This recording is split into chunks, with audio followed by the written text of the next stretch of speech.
গত কয়েক মাস ধরেই department of Baksal university of Dhaka নামে একটি ফেসবুক পেজ থেকে বিশ্ববিদ্যালয়ের উপাচার্য, অন্তর্বর্তী সরকারের উপদেষ্টা, জামায়াত শিবির ও বৈষম্য বিরোধী ছাত্র আন্দোলনের নেতাদের বিরুদ্ধে অপপ্রচার চালানো হচ্ছিল। এবার সে পেজের অ্যাডমিনের পরিচয় প্রকাশ করেছেন ঢাকা বিশ্ববিদ্যালয়ের সাবেক শিক্ষার্থী আব্দুল্লাহিল বাকি। 24 ডিসেম্বর মঙ্গলবার আব্দুল্লাহিল বাকি তার ভেরিফাইড ফেসবুক আইডিতে দেয়া এক স্ট্যাটাসে দাবি করেছেন, ঢাকা বিশ্ববিদ্যালয়ের বিজয় 71 হল শাখা ছাত্রদলের প্রচার সম্পাদক তানভীর আল হাদি মায়েদ বিতর্কিত সেই পেজের অ্যাডমিন।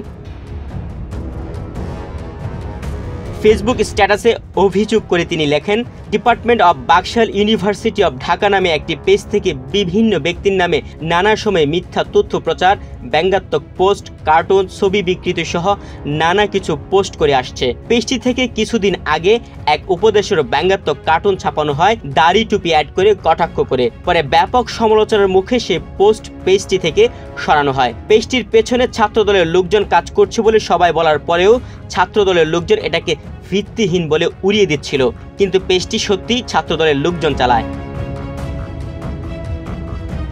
কিভাবে এই পেজটির হিডেন অ্যাডমিনের পরিচয় জানা গেল, এই বিষয়ে জানতে চাইলে আব্দুল্লাহিল বাকি বলেন, তিনি একটি আইটি এক্সপার্ট ফার্মের সহযোগিতায় অ্যাডমিনের পরিচয় শনাক্ত করেছেন, যারা মেটা ডাটা নিয়ে কাজ করেন। তবে প্রাইভেসি পলিসির কারণে ওই ফার্মের নাম প্রকাশ করেননি।